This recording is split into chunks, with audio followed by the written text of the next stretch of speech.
fans of high quality entertainment, before I talk about Paul McCartney's Flowers in the Dirt and Off the Ground, I wanted to wish Joe Mayo, known worldwide as Mean Mr. Mayo, a happy 10th anniversary on YouTube.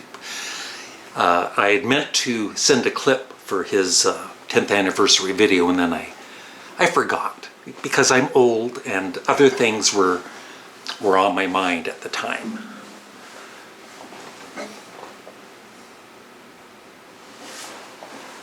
Just paranoid, if you've seen my other video.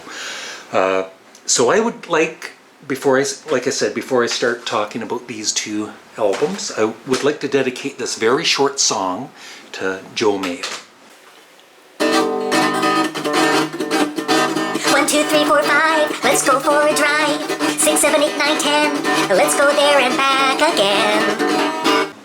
That's right, from Joe Mayo's favorite Paul McCartney album, Thriving Pain. No, Driving Rain. I like it more than Joe does, but, you know, if he doesn't like it, he doesn't like it. It's okay. Everybody, you know, I did want to say, being serious for a minute or two, that, you know, Joe and I have had our little fights, you know, a couple, 2 or 3 throughout the years. And, you know, I might take it seriously at the moment, but the next day I really kind of mellow out. And I did do a video kind of mocking him in a way, and I do apologize again. And I did delete the video. I was actually thinking of deleting it before, and I just never got around to it, but I deleted it. It's gone. So all is good with Joe Mayo. If you're not a subscriber to Joe Mayo, please subscribe and wish him a very happy 10th anniversary on YouTube. So, you know, being a big Paul McCartney fan, just like a lot of you out there, and Beatles fan, you know, we all have our favorites and also our albums that we don't care for as much. You know, Joe doesn't care for Driving Rain. It's not that he hates it. I understand that. And I did, in a more recent video, he said he does like it more than he used to. But, you know, there's certain Paul McCartney albums that, you know, there must be some Paul McCartney fan out there that doesn't care for chaos and creation in the backyard. I can see that, actually. But it's one of my favorite Paul McCartney albums.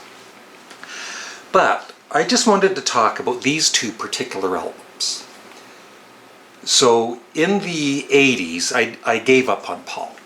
After Pipes of Peace, I never bought Pipes of Peace, and I just kind of stopped buying his albums up until Memory Almost Full. And then I started listening again, and I did appreciate some of his work from the 80s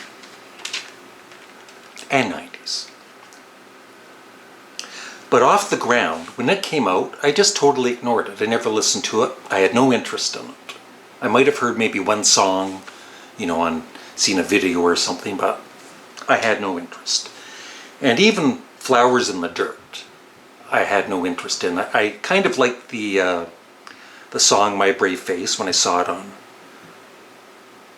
Much Music, Canadian, kind of like MTV, and maybe another song or two, but overall, I had no interest in hearing it.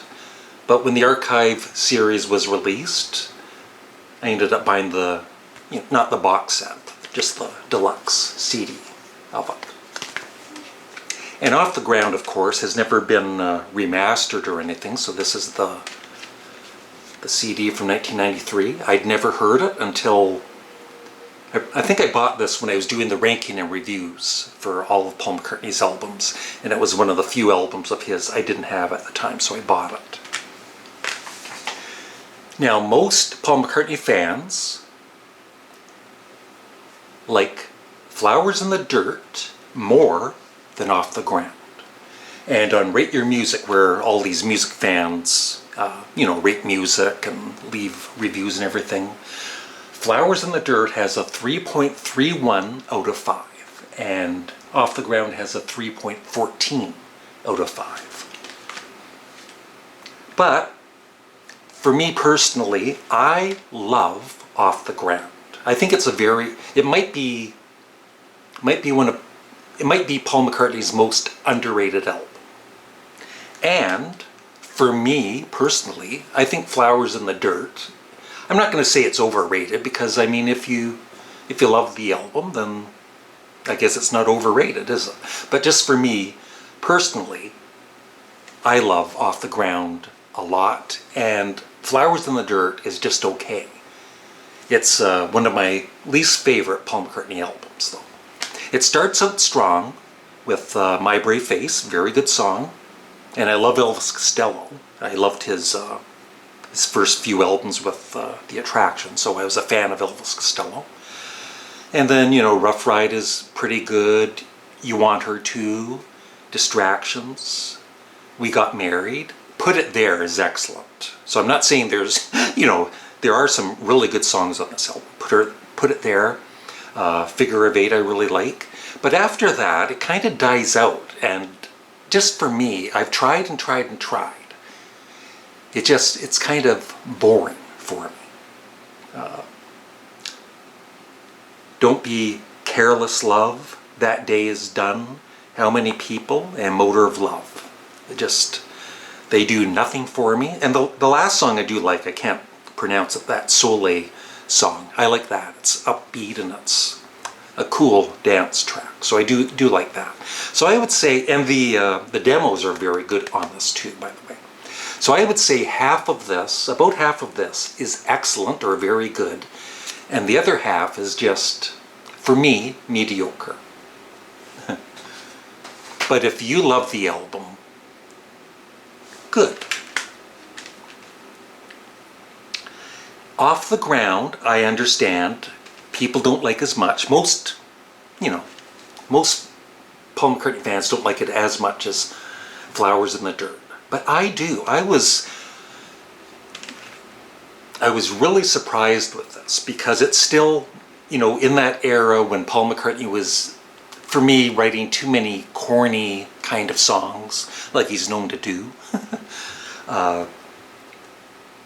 But I just enjoy the songs. Even Biker Like an Icon, just the title itself, it bugs me for some reason. I don't know why, because Paul's written silly songs in the past, like Monkberry Moon Delight. That never bothers me, and that's a really silly song lyrics-wise. So Biker Like an Icon, just that title, for some reason, irks me. But listening to the song, I actually enjoy the song. So Off the Ground, I love. Looking for Changes, I love. Hope of Deliverance, I love. Mistress and Maid, I love.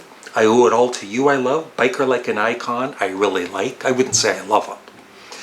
Peace in the Neighborhood is probably my least favorite, but it's still good.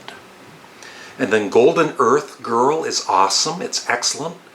The Lovers That Never Were is superb. Get Out of My Way, it rocks. It's excellent. Wine Dark Open Sea is probably my favorite song on the album. And Come On People, which, I think he's kind of trying to do another epic song, kind of like Hey Jude or whatever. And for me, I like it a lot, But like I said, it's kind of cheesy, some of the lyrics. That's why with Chaos and Creation in the Backyard, I felt that he was really, he wasn't trying to strive for hits at the time, and he was just being real and writing some serious lyrics. And so, along with Ram, it's my favorite Paul McCartney album. But this one is just so catchy. I think that's the difference between, Flowers in the Dirt. It's more kind of middle of the road. Most of the songs don't have, they're kind of mid-paced, And this one, even though it's there's some mid-paced songs and all that, there's a couple of good rockers on it. And it's just a more enjoyable listen for me. So I'm not, in the comment section, I don't want people fighting over what they like or don't like. It's just, I'm curious, for you Paul McCartney fans out there, and I respect what you say. What are your thoughts on Off the Ground, compared to flowers in the dirt. I love off the ground, and I like flowers in the dirt. It's that simple. Thanks for watching, and have a great day. And once again, happy 10th anniversary, Mean Mr. Mayo.